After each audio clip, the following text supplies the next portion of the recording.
we're going to make it fun for everybody. I didn't put on my makeup. Ish, askis. And your wig. You also forgot your wig. When I saw his hair, I was like, Mara, what's happening in this country? God. Okay, Violet, give me something to put on my hair. You know, we can't. I think there's an extra wig here somewhere, Jay. We're trying to make it real. You know, sometimes when you Yes. over decorate, you know, it's like, wow, this was so prepared. I'm not prepared. I was born. No, and Dad, I mean, this is our hair. This is just how it is. You know what I mean? So this is Thriving in Education with Dan Matsapula and your host, Okay. Good evening and welcome to our first segment of Thriving in Education, which will be delivered through the platform Tlhalosement. I am Uvenati Qilishe, and fortunately, I am your host for the evening. And today we will be discussing education with Dan Matapola. Dan, please greet and introduce yourself. Good evening, South Africa and the rest of the world. My name is Dan Matsapula, and I'm pleased to be your guest today, discussing a very important topic. Okay, then. So let's get onto it. Let's do this. How do you want us to start then? Do you want to give us a little background on what it is that education really means to you? Yeah, thanks, Uwe, for the opportunity. Look, like all children, we go to school because our parents deem it necessary for us to go to school. So between 1982 and 2000, I spent 19 consecutive years in primary, high school, and 2 universities in Limpopo and in Stellenbosch. So until that time, and immediately thereafter, education to me was going to school, attending classes, passing from one grade to the next. However, as fate would have it, and I'm the author of the book Thriving in the Fourth Industrial Revolution, and I'm sharing that book openly with everybody who wants to learn and get inspiration from my story, because I really believe that my story is inspiring one.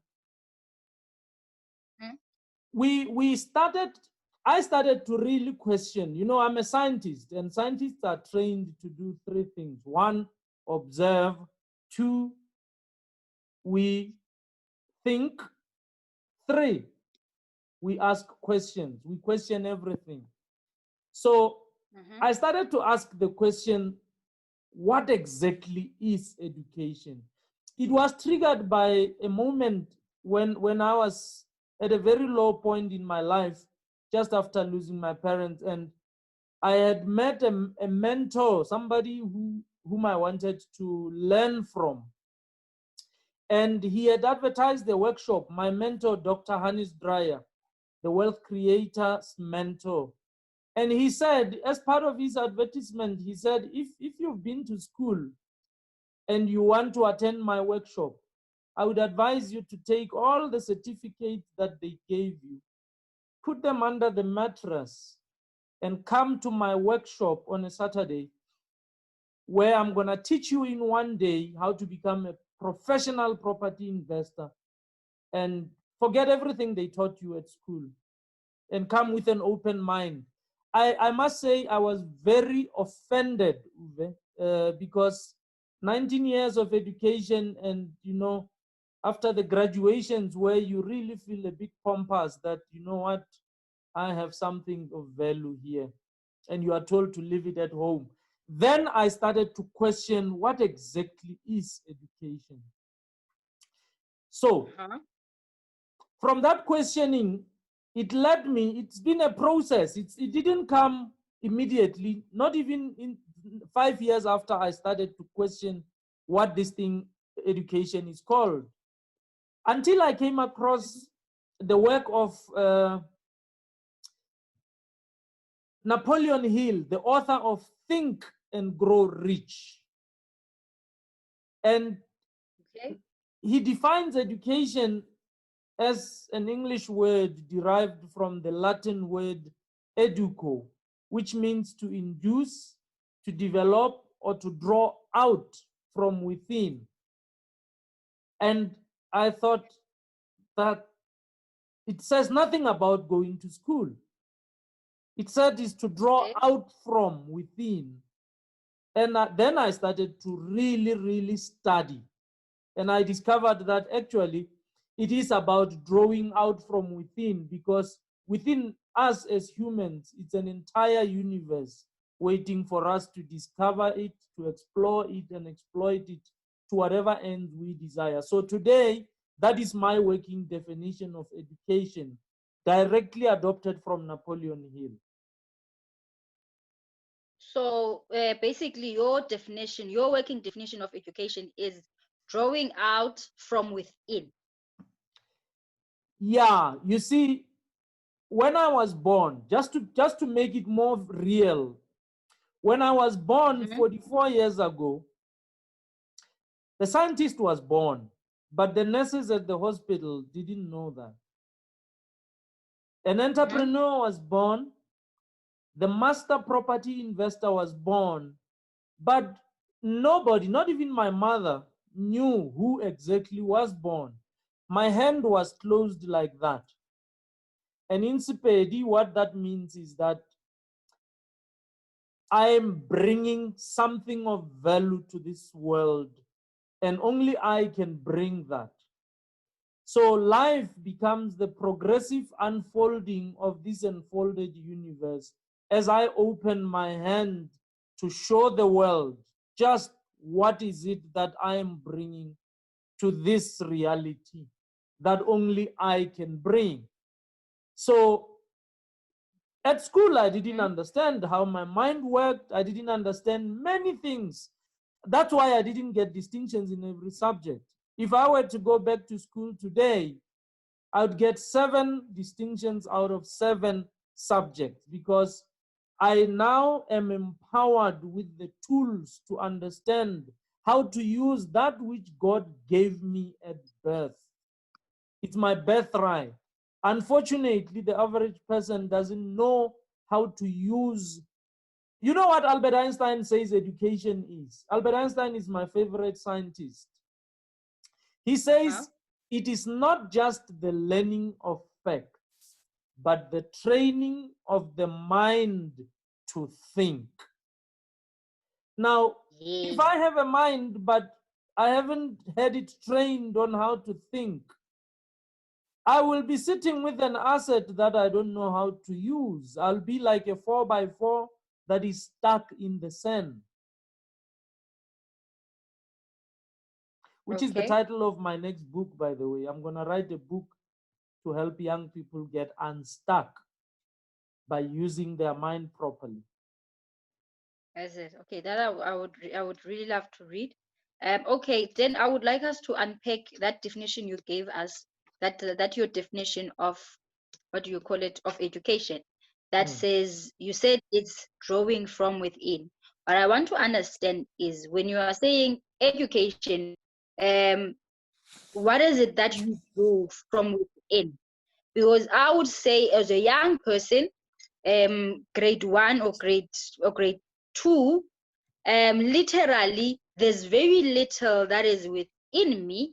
So someone else would say, but my understanding of education is for me to gather everything that I see around me and how I can apply it in a proper way in my life. So when now you are saying the contrary and saying that it is drawing within me, what is it that do I draw within me? What is it that I possess already that I can draw out? Because seemingly I don't know it. The question what is within me, it's a very interesting question because it requires me to go deeper. So I'm gonna go deeper. They normally say go deeper, man of God. So that which we call a human being,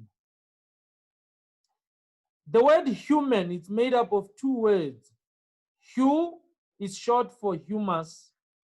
Man is the creation of God, the highest form of creation.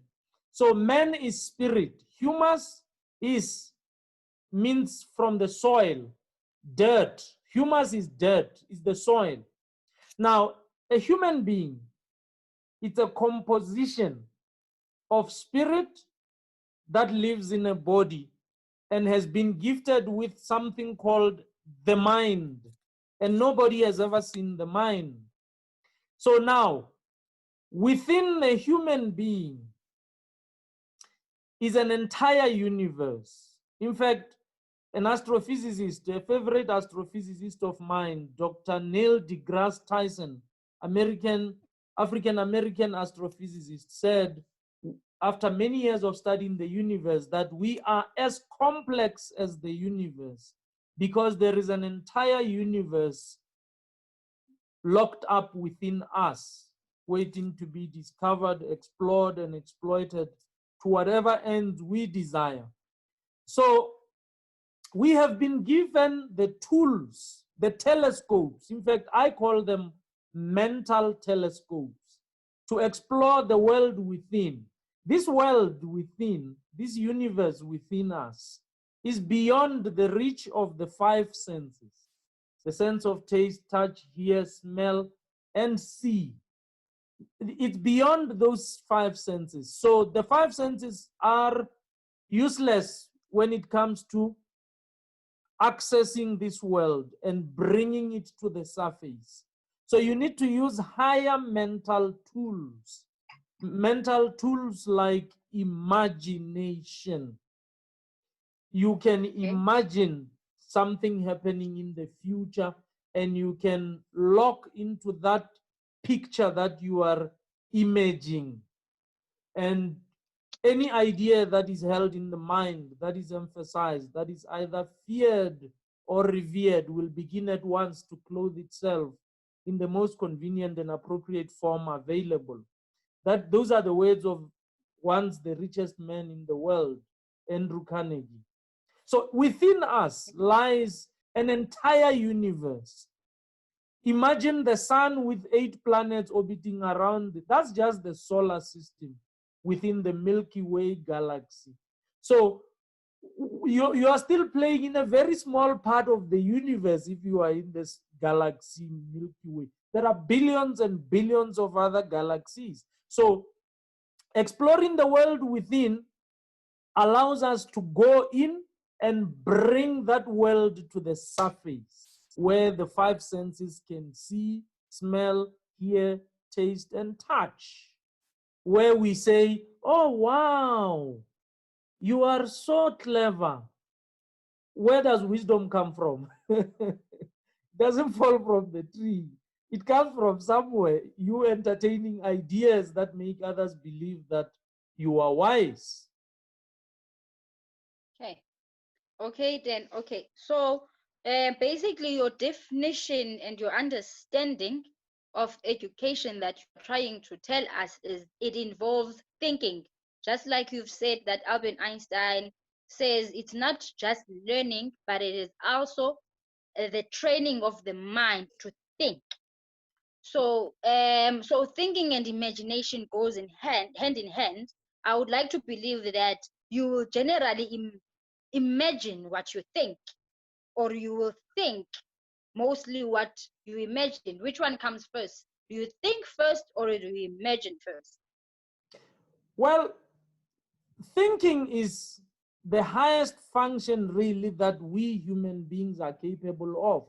Remember, what sets us apart from all other creatures in creation is our mind. It's not the brain, it's the mind.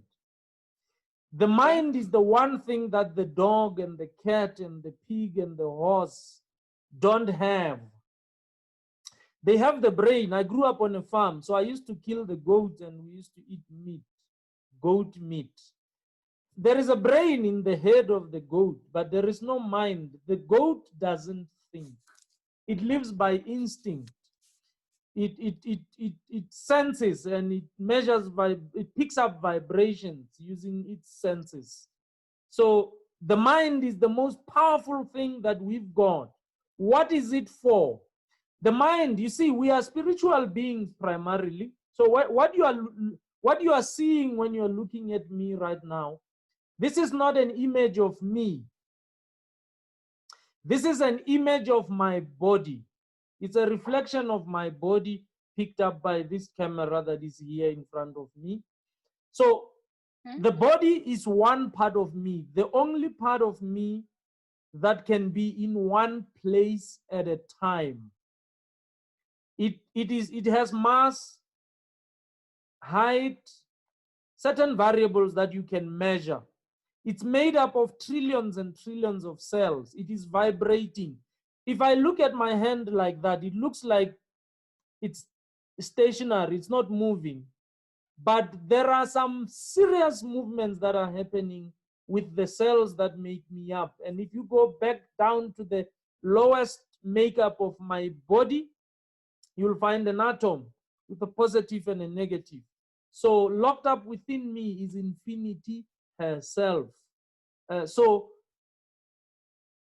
my body is a tool of my mind. It's controlled by my mind.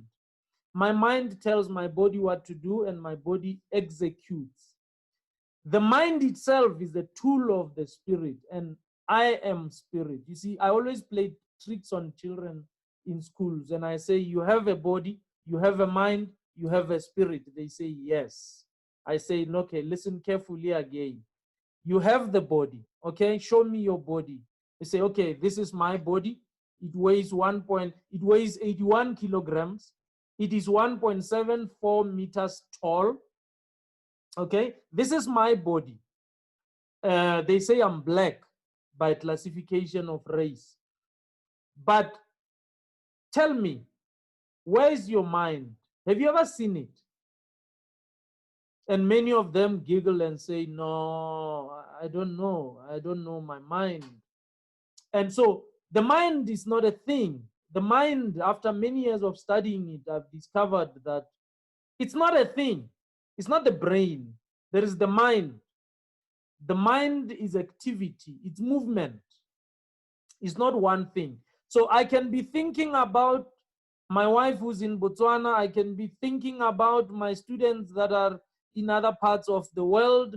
I could be thinking about many other things. So my mind is all over the place, but my body is sitting right on this couch in Silver Lakes, Pretoria.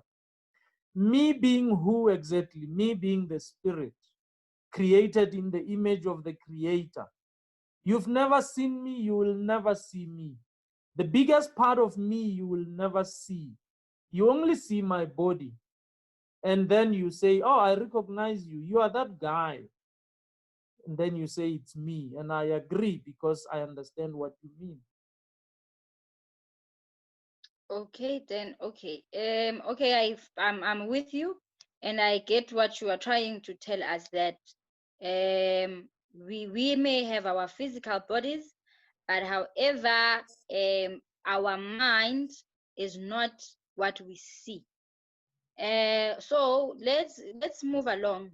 So we often get situations where we hear people telling us that that person is learned, that person is educated, and everything. So let's look at how how would you say and what is an educated person? From your perspective, what is an educated person? What is the difference from just having a qualification and really being an educated individual? What defines a certificate holder and an educated a person? So if I have my master's degree, is that, am I educated? What's the difference? I have my certificate. My certificate of my master's has my name, and me, I am referred to when do I get to be referred to as an educated individual? Well, you don't actually wait for others to refer to you as educated.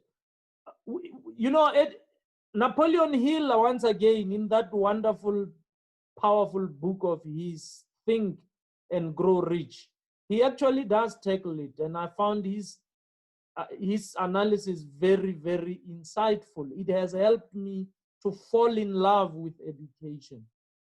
He says, an educated person is not necessarily one with an abundance of general or specialized knowledge. An educated person is one who has so developed the faculties of their mind that they can go out and get whatever they want or its equivalent without violating the rights of others.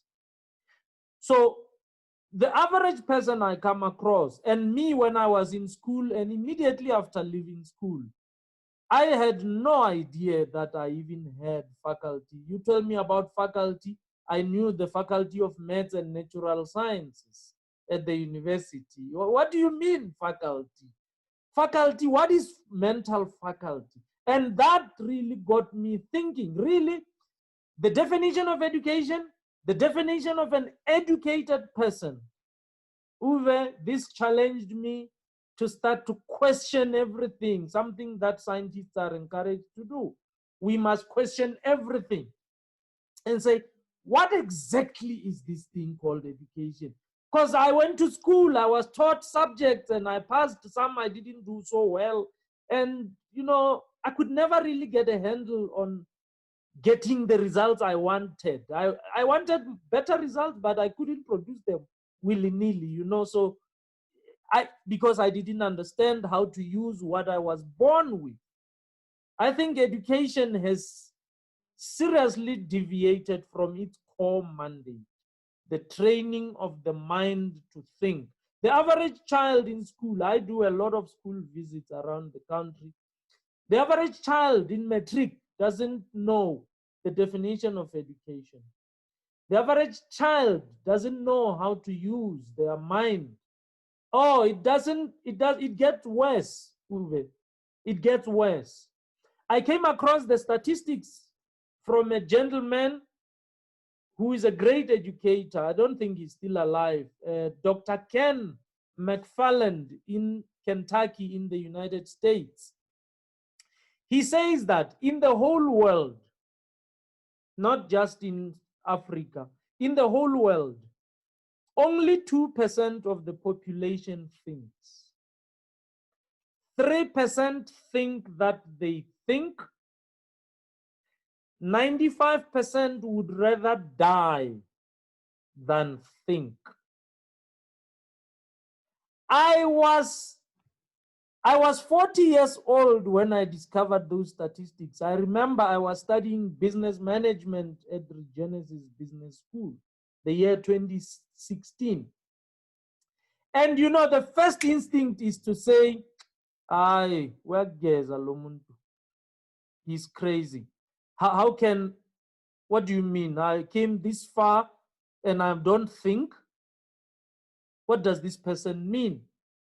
And when you remove the shell of denial and you say, hang on, let me take this on positive intent and say, do I really think? What is thinking? How do I know that I am thinking? Did you know that? And just to make it more interesting, I once shared a platform with Ntate Padile Hotla, former statistician general at Statistics South Africa. And I was hosting a session. Yeah, the man with the yellow suit. I was chairing a session that he was keynoting at a conference at the CSIR International Convention Center. So I said, are you aware? I shared these statistics, the thinking statistics with Ntate Lehota, and he giggled really. He said, that is interesting. It's not the kind of statistics that they are collecting. I said, I know. So I said, but are you aware that the earning statistics in the world, not just in Africa or in South Africa, say that 3% of the population on earth earns 97% of all the money that is being earned.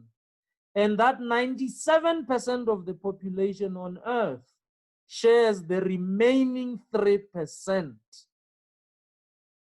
When you look at the thinking statistics and you look at the earning statistics, the scientist in you has to see that there is serious correlation.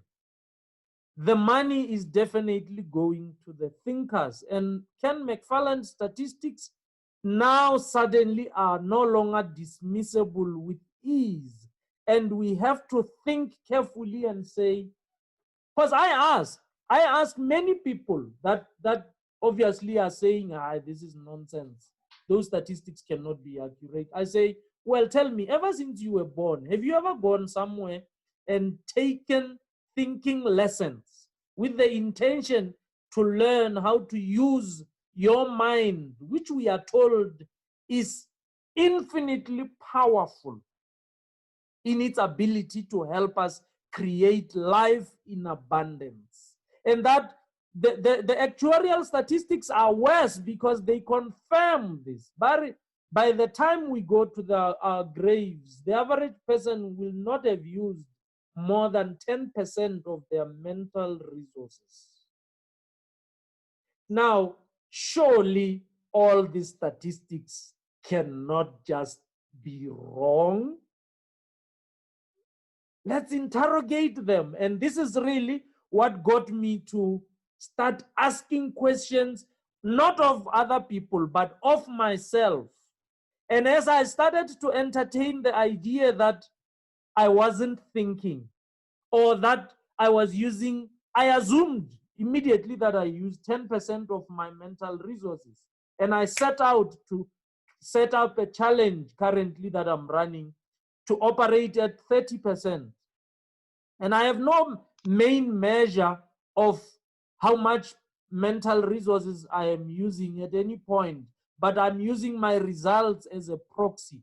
Because Jesus, the anointed king, said, by their fruits you will know them, when he was asked how people will know fake, prophets from the real one, false ones from the true ones. So results always tell the truth. Always. The results I get are always a reflection of my level of awareness. So I just look at my results. If I'm getting what I want, then I know I'm close to thinking. If I'm not getting what I want and I'm struggling, then I can't be satisfying the definition of an educated person at all. I'm not getting whatever I want or its equivalent without violating the rights of other people. And when I left school, I only knew how to get a job. Without that job, I didn't know how to create value and how to sell that value and exchange it for its monetary equivalent in the open marketplace. So you could say I was not educated. I did have the certificate. Okay, then. So you are saying to us, if we can go to university together, finish our qualifications and have our certificate. But however, if the thinking part, which is the action of how you use your mind to change certain things around you and to change your life, is not there. So basically, you are just not educated. Education is not you having your certificates in hand, but however, how your mind has been transformed. At school, you acquire knowledge. Again, it will sound like I'm very biased towards Napoleon Hill, and I am. Because I think Think and Grow Rich should be in the curriculum of every curriculum that seeks to develop people's thinking. I mean, the title says it all. It doesn't say work hard and grow rich. It says think and grow rich. Now he says, this book, by the way, was first published in 1937. My father was just 5 years old in 1937. I was not even an idea at that time. Napoleon Hill said in 1937, the missing link in all systems of education known to civilization today may be found in the failure of educational institutions to teach students how to organize and use knowledge once they acquire it. I went to school and I acquired knowledge. The books pile up in my library. They can fill an entire 2 racks on my library. The books that I've read since 1982 right up to 2000 at Stellenbosch University when I was studying satellite engineering. Do I know Pythagoras' theorem? Yes, I do. Does it mean I can apply it to solve problems? Well, knowing the formula and applying the formula to solve a problem, as we all know from years of schooling, are not the same thing. So the knowledge is not the power. You may know something. The power comes from application of that knowledge to unlock value, to create value, to extract value. By the way, I've just talked about entrepreneurship without me formally introducing it.